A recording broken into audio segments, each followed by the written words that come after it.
parang hindi tayo natututo eh. Hindi ba every year, yung alam mo, sa sibuyas, ngayon kamatis. Alam naman natin kung kailan yung harvest ng mga produktong ito. Eh bakit wala pong wala pong sistema para saluhin yung produkto natin mga magsasaka in such a way na wag naman yung halos itapon mo na yung yung inani dahil bagsak masyado ang presyo. So, nasaan po yung sistema, nasaan yung programa? Eh, as I said, ma-anticipate naman natin ito eh. So, bakit hindi pa po na itatayo o na ipapalagay sa tamang lugar yung sistema o programa na mapili yung produkto ng ating farmers sa magandang, reasonabling presyo at makarating ito sa abot kayang halaga naman sa ating consuming public.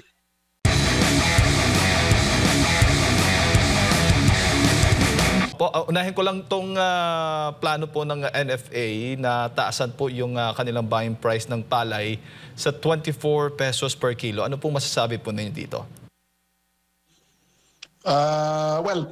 Okay po sa amin yun. Although I know that yung 24 piso lang po ang dagdag eh.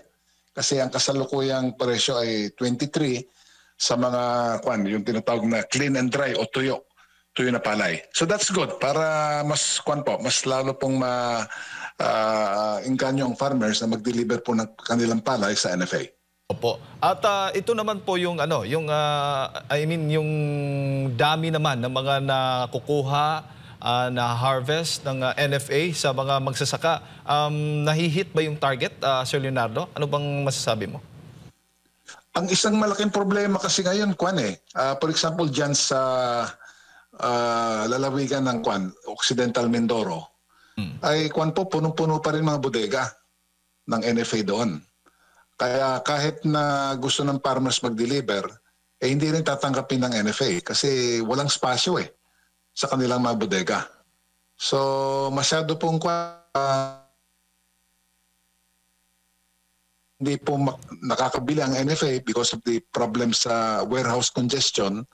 Yung mga traders, ang bilihan po nila ng palay ngayon ay mga 17 pesos bawat kilo. Versus yung 23 o 24 sa NFA kung tuyo po yung palay. Ang laki po ng agwat.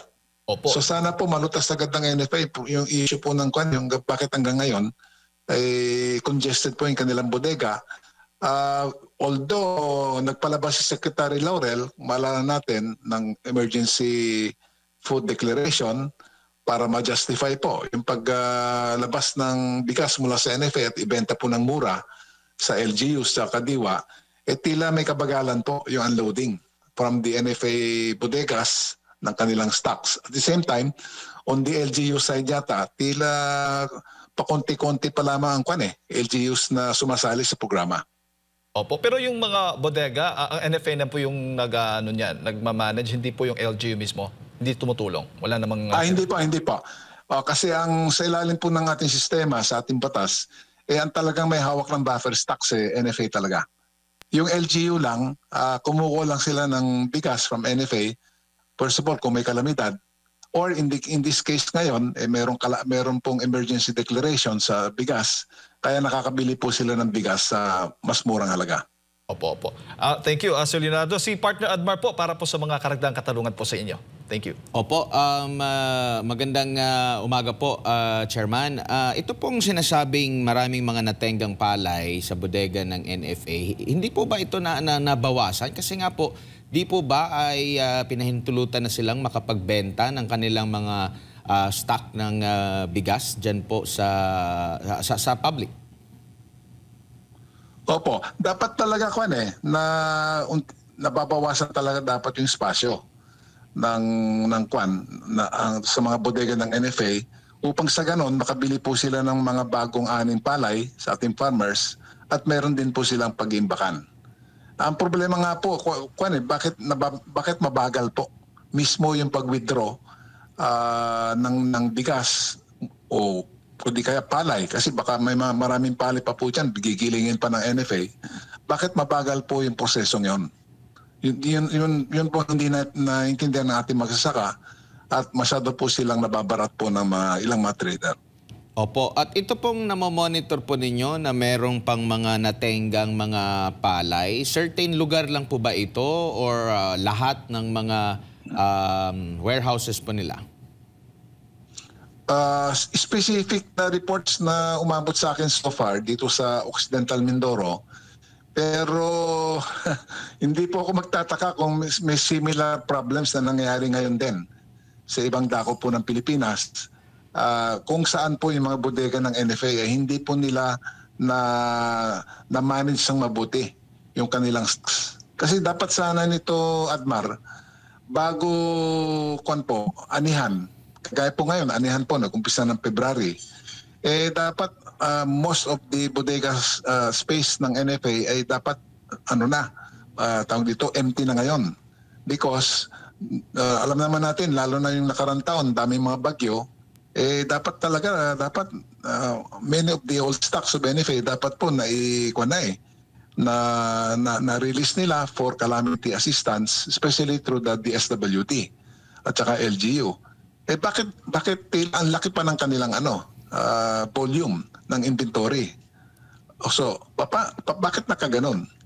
Opo. Kaya dapat talaga inspeksyonan ng mabuti at pag-aralan ng mabuti kung bakit gano'n ang pamamahala po ng ilang mga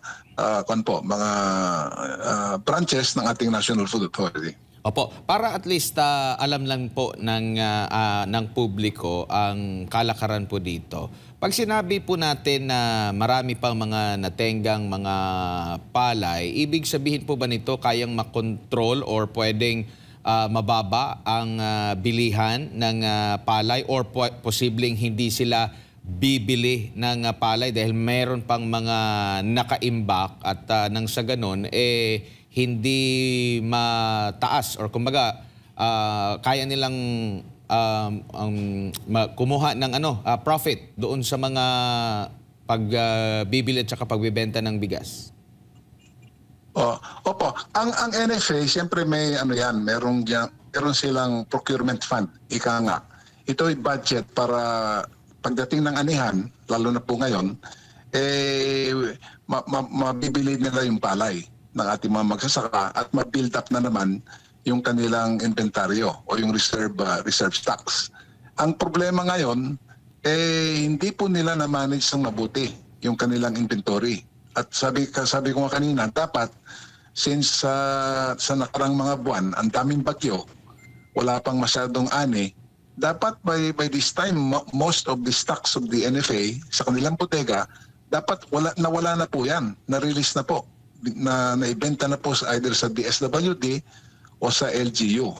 Para ngayon at may papasok ngayon na bagong ani, merong spasyo sa bodega po ng NFA. So malaking tanong talaga, bakit hindi nakapag-release ng sapat na kantidad ang NFA ng kanilang lumang stocks? Opo.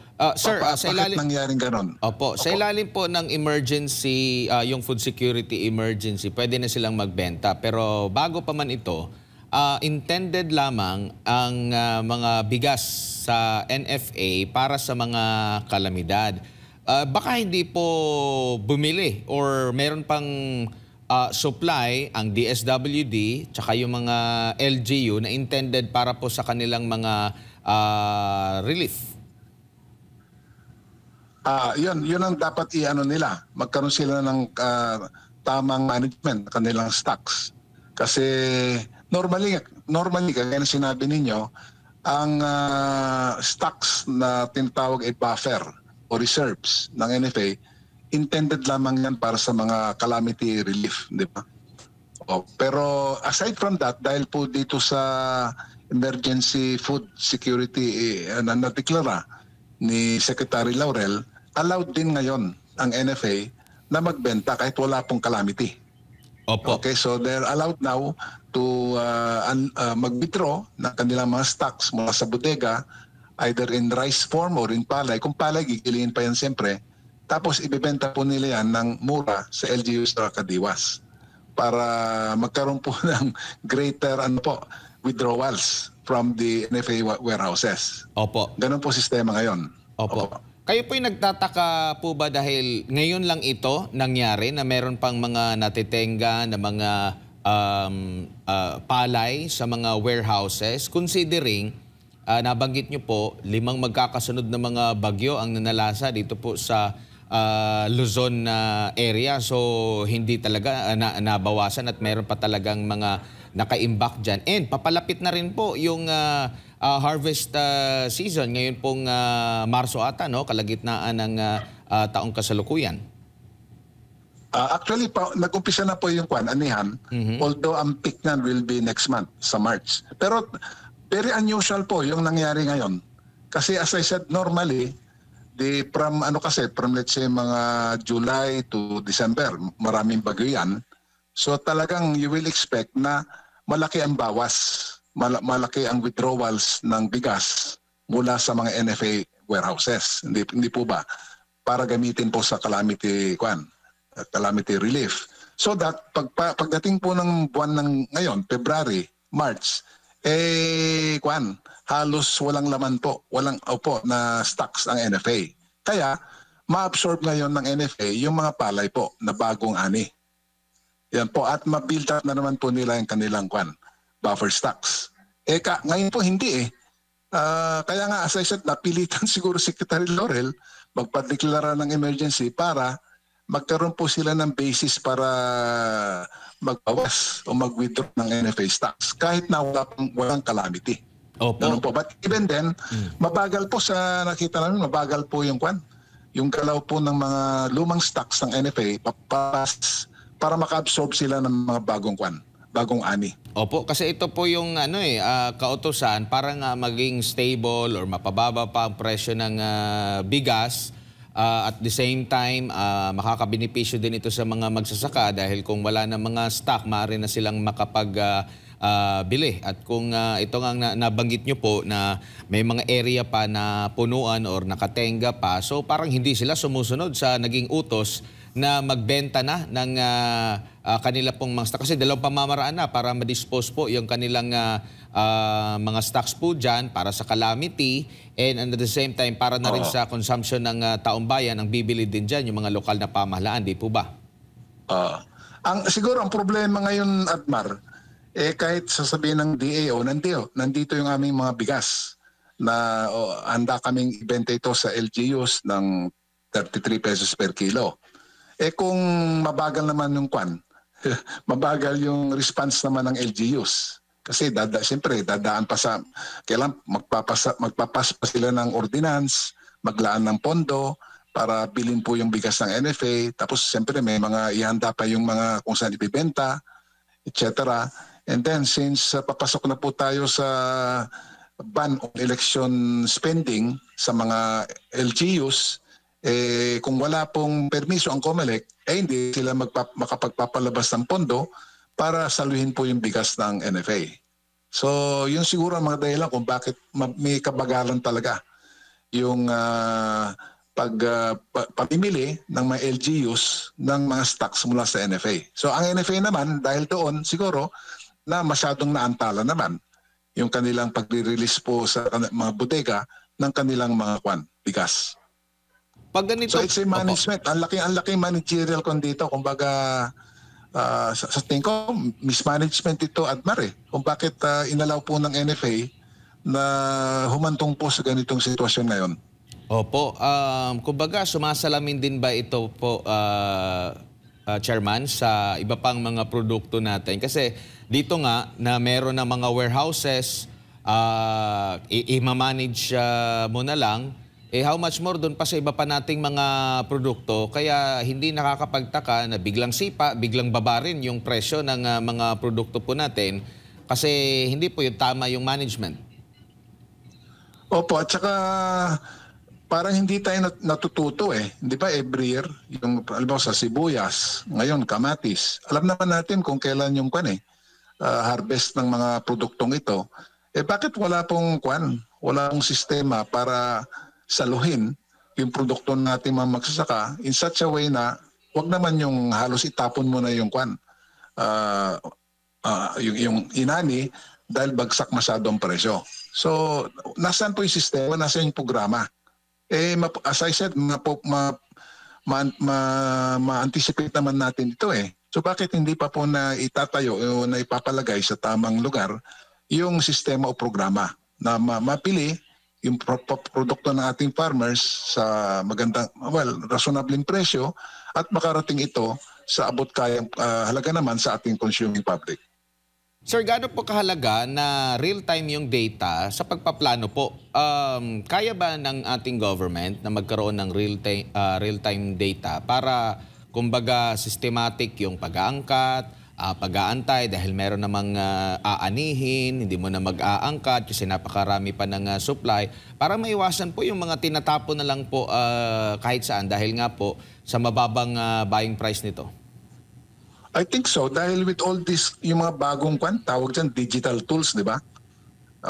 Instant ano yan instant information may paparating mo mula sa bukid papunta sa mga tanggapan po ng ating pamahalaan. So walang dahilan kung bakit hindi natin malaman ng ating pamahalaan yung aktual na pangyayari in a very timely fashion. Para sa ganun nakahanda na rin yung yung magiging tugon ng ating gobyerno sa mga nasabing mga problema. Opo, maliban dito sa bigas, sa kamatis, meron pa bang ibang produkto po kayo na monitor na medyo namomroblema din po sa kasalukuyan? Yung sibuyas ka, Admar, kasi panahon din ngayon ng anihan ng sibuyas So umiyak pa rin. Umiyak naman po yung ating magsisibuyas dahil nasabayan po ng importasyon ng sibuyas itong kanilang harvest period. Although it's not that big yung volume na authorized po ng DA na maangkat natin, still nagkakaroon po ng impact yan sa pamimili po ng ating mga trader. Tapos nandyan pa rin yung usual problem, maaaring may magandang ani, pero dahil sa kakulangan po ng cold storage facilities, talagang sa pilitan po, ibibenta po kahit napakamura ng farmer yung kanyang produkto.